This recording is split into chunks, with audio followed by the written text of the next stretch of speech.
All the time. All the time. God is good. Ayun, no? Yun, no, nung nakaraang Friday, no? Yung na pag-aralan natin. Ay, sabi nga, ang pagbibigay daw, maraming klase ng pagbibigay, no? Kaya may inihanda ako dito. 15 to. Yung nakaraang Friday, yung natakal natin, paano ba magkaroon, sabi, make room for more blessings. Paano ba magkaroon ng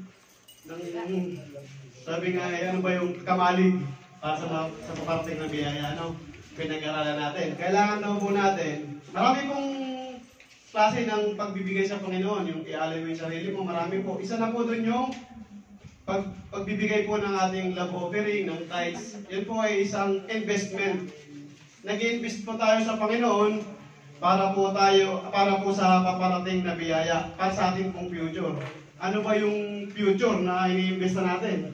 Sa Roman 6, sa Roman 23, chapter 6. Sabi natin kanina. 6:23. For the wages of sin is death. Pero may karugtong daw doon eh. But the gift of God is eternal life. Yun po yung blessing na paparating. Through our Christ Lord Jesus, no? Aba, parang nakapag-memorize na ako ng isa doon, ha? Tay, tanda mo yun, ha? Nakapag-memorize na ako ng isa.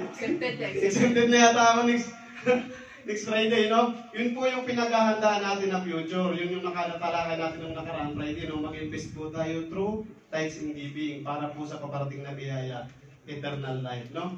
Ngayon naman po, talakayin po natin yung pangalawa. Hindi naman natin kayang talakayin isa-isa yan, eh. Eh, nadadalas ako sa pag-schedule ni Ate Cha, kaya naganda ako ng 15. Apat na beses ka lang schedule. Ang pangalawa po, yung talakayin natin yung honor God by giving. Paano ba natin parangalan ng Panginoon? Next, sabi nga yan, honor God by giving. Bago po natin simulan, nanalangin po muna tayo. Lord, salamat Panginoon sa mga oras Panginoon na po ay yung binigyan ng katalinuhan, binigyan ng pagpapala, Panginoon, kung saan ay gagamitin mo ako, Panginoon, upang mag-share, o Panginoon, ng iyong salita. Dalangin ko, Panginoon, na i-guide mo ako, Panginoon, sa mga oras na ito, Panginoon, at salita mo, Panginoon, ang maihayag sa mga oras na ito, Panginoon. Pakalinisin mo ako at maging karapat-dapat, Panginoon, na maghayag ng iyong salita sa mga ito. Salamat, Panginoon, this I pray in the mighty name of Jesus. Amen. Ayan, no? Sabi nga sa Mark 14:3, kasi yung tinalakay natin siya kanina, Mark 14:24. Puro Mark ngayon, ha? Mumuro na yun si Mark, ha? Ito po yung panahon na malapit na din anuhin si Jesus Christ. Malapit na din ipagkanulo, no? Malapit ng parang dakpin ng mga anong tawag doon? Romano, gano'n, no?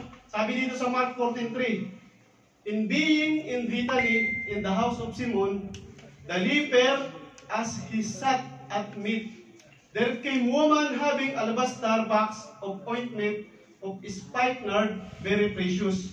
You know, paano nga ba? Buksan muna natin dito, ah. Sabi nga ay, paano ba natin parangalan ang Panginoon? Paano natin paparangalan ang Panginoon? Ang sabi po dito ay, meron daw po, kung alam po natin, kung alaman po natin kung ano yung kwenta ng babae, no, yung may daladalang alabaster jar. Ano ba yung alabaster jar? Sino po nakakaalam? Yung may yung may pinaka, ointment of spikenard, very precious. Yun daw po yung langis na mabango. Pinakamahal. Hindi naman sa pinakamahal, pero mahalagang bagay. Mahalagang bagay na pag-aari. Kung baga naman doon sa babae niyon, yun na yung pinakamahalagang bagay sa buhay niya. Yung daladala niyang langis. Ganun po, yung kwento doon, tumikitsyon, doon sa babae na yun, no? Na yung daladala ng langis, nagkakahalaga ng 3 to 4 or ano yun, yung parang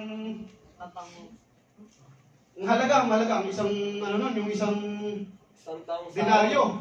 Eh, nagkakahalaga ng 3 denaryo. Kung sa yung computation po nung sa isang denaryo, no, napakahalagang bagay, napakalaking bagay na nun. Yun po yung kwento doon, no, na ang ginawa po ng babae doon sa ointment, yung pabango, ibinuhos po sa ulo ni Jesus nung malapit na nga siyang parang ipako sa krus, no? Binuhos ng babae yung sa ulo ni Jesus. At naging bulong-bulungan, nagmurmur yung mga tao doon. Sayang. nagmurmur na, ano bang ginagawa ng babaeng ito? Sabi ng mga nung mga scribes, ano bang ginagawa nito? Ba't nagsasayang ito ng napaka mahalagang bagay? Bakit nagsasayang siya ng gano'n sa ibinuhos niya? Sabi niya, hindi pala alam na madami na ang mabibili nun, madami na ang may matutulungan nun, sabi nung nag-reply sa kanya sa kanya si Jesus, no? Ba't niyo pinapakalma ng babaeng yan? Sabi niya, ang ginagawa niya hindi masama, bagkus ay karangalan, sabi niya sa akin. Ganun po yung sabi sa pamagat natin, no? Kung paano dapat tayo paano natin, sabi nga, honor God by giving, kung paano natin parangalan si Jesus Christ, no? Kailangan natin, kung ano yung mga bagay na mahalaga sa buhay natin, kung ano, hindi naman madaming mahalagang bagay sa atin, hindi naman i-request ng Panginoon na ibigay mo sa amin yung mga pinakamahalagang bagay na mayroon kayo eh. Sabi sa ibigay mo lang yung ika-10. Medyo pag nagbigay ka nga ng ika-10 tapos hindi pa maganda sa loob mo. Medyo wala nagbigay ka nang hindi naman naayos sa puso mo. Next slide, sabi dito. Sabi nga kaya medyo masilan po yung pagbibigay ng ika po, no? Sabi nga, each of you should give what you have decided in your heart to give, not reluctantly or under compulsion. For God's love a cheerful giver. Sabi nga dito, no? Each of you, dapat magbibigay ka ng ika-10 bahagi ng iyong kita ay nagmumula sa puso mo. Kasi kung yung binigay mo yun, tapos nangihinayang ka, hindi po yung pagmamahal. Sabi ng topic nga natin yan, hindi yung pag-ibig sa Panginoon. Dapat pag nagbigay ka ng ika-10 mong bahagi ng iyong kita, dapat nagmumula sa iyong puso. Sabi niya, no? Kaya, sabi nga, not reluctantly or under compulsion, for God's love at cheerful giving. At cheerful giving. Pero kailangan daw po talaga, kung ano po yung desisyon na ibibigay ninyo, yung nanggagaling sa puso nyo, bilang isang magpaparangal sa Panginoon, bilang papapurihan. Kasi si Jesus Christ nga ibinigay niya yung sarili niya bilang pagmamahal natin, bilang parangal natin sa Panginoon, kailangan ibigay natin yung parangal sa Panginoon na naaayon po sa ating puso, no? Kung ano po yung idinesisyon ng puso natin na ibigay natin sa Panginoon, yun po yung ibigay natin sa Panginoon. Dahil po, sabi dito, ang nagmamahal sa Panginoon at ang nagbibigay ng masaya ay sabi ay for God at cheerful, minamahal din po ng Panginoon. Kaya kung ano po yung desisyon natin ibigay sa Panginoon, parangalan po natin ang Panginoon. Amen?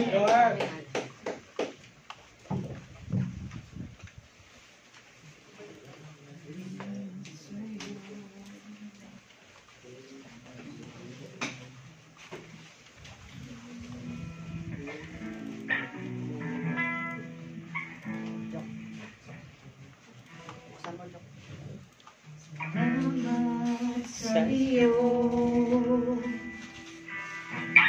aking Panginoon,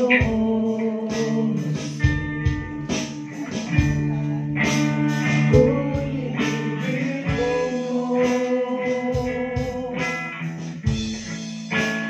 bilang lubos.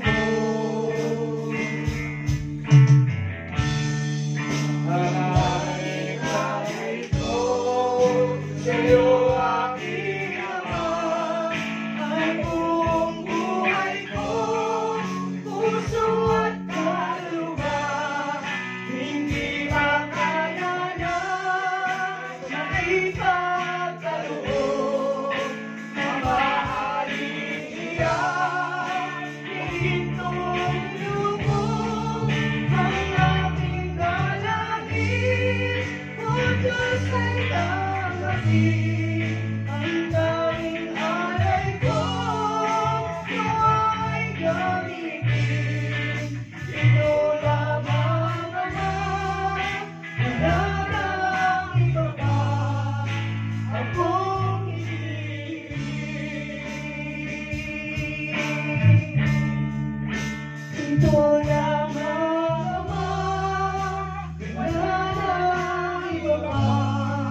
manatili po tayo nakatayo at ipagdasal po natin, panalangin po natin ang ating mga kaloob at parangal natin sa Panginoon. Lord, Hallelujah Lord, salamat po Panginoon sa mga oras na ito, Panginoon, kung saan itinapon mo kami dito, Panginoon, upang purihin ka, pasalamatan ka, sambahin ka, Panginoon. Lord, salamat, Panginoon, na ang oras na ito ay binigyan mo kami, Panginoon, ng pagmamahal, ng biyaya, Panginoon, kung saan ay minulat mo kami, Panginoon, at dalahin dito, Panginoon, upang ikaw ay, upang magbigay kami, Panginoon, ng aming mga parangal.